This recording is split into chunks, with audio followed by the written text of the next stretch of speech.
Guy est un octogénaire en pleine forme. Il cultive son potager, magnifique et abondant. Pour lui, le cycle de la vie est sacré. Il enrichit sa terre uniquement avec des déchets organiques. Et ça ne s'arrête pas là. Il est vraiment important de recycler tout ce qui a moyen de recycler. C'est un des grands principes de la permaculture. Chaque déchet doit devenir une ressource. Guy a décidé de réunir sa famille pour leur parler de son dernier projet. Je vous ai réunis pour présenter mes dernières volontés. Mon intention est de me faire humuser et de ne pas être enterré ni incinéré. C'est quoi l'humusation? C'est quoi? Oui, c'est quoi? L'humusation, c'est un retour à la nature dans les meilleures conditions et 100% écologique. Pour Francis, expert en compostage, l'humusation est une alternative en accord complet avec les lois de la nature. Le corps est placé sur un épais tas de broyat, capable en un an de le transformer en humus, autrement dit, en terre vivante. C'est la matière idéale pour avoir un bon rapport carbone, azote, phosphore, pour que la décomposition se fasse bien.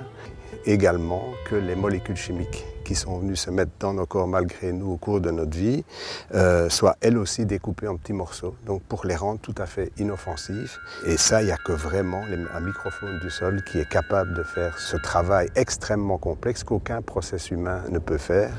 Guy, accompagné de sa fille, se rend à la maison communale pour y défendre son projet.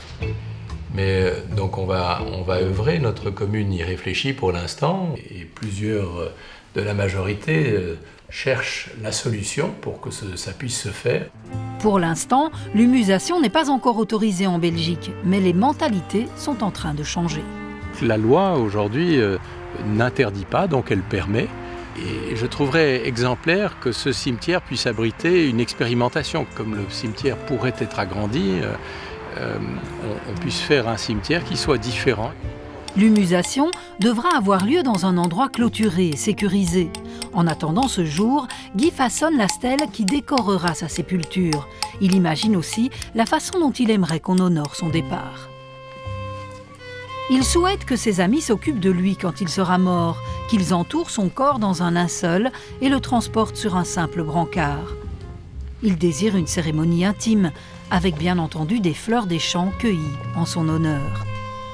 Ensemble, ils l'emmèneront dans un lieu arboré en pleine nature où il fera bon se reposer.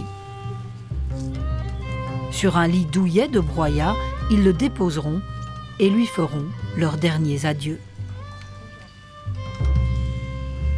Guy, tu as choisi ce retour à la terre comme un dernier cadeau que tu lui fais. Ses anciens compagnons planteront la stèle, puis l'enseveliront sous une couche de matière végétale broyée.